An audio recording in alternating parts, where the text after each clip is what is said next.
इहा तात त मोटी ईंदो मेंदरो हो हो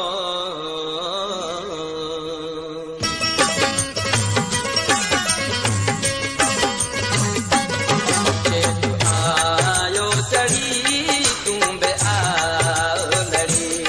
चेत आयो चढ़ी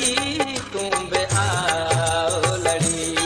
खेत खेड़ऊं मिड़ी खेत खेड़ऊं मिड़ी खेत खेड़ऊं मिड़ी प्यार को क्यों पिरी चेत आयो चढ़ी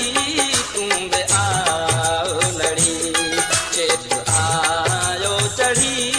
तूं बे आओ लड़ी खेत खेड़ऊं मिड़ी खेत खेड़ऊं मिड़ी खेत खेड़ऊं मिड़ी प्यार को क्यों पिरी चेत आयो चढ़ी तूं बे आओ लड़ी चेत आयो चढ़ी तूं बे आओ लड़ी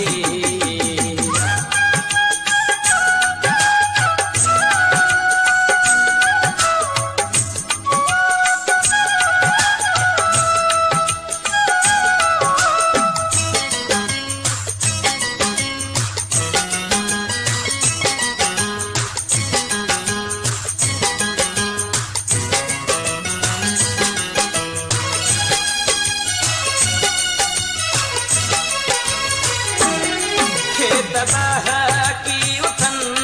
संग सो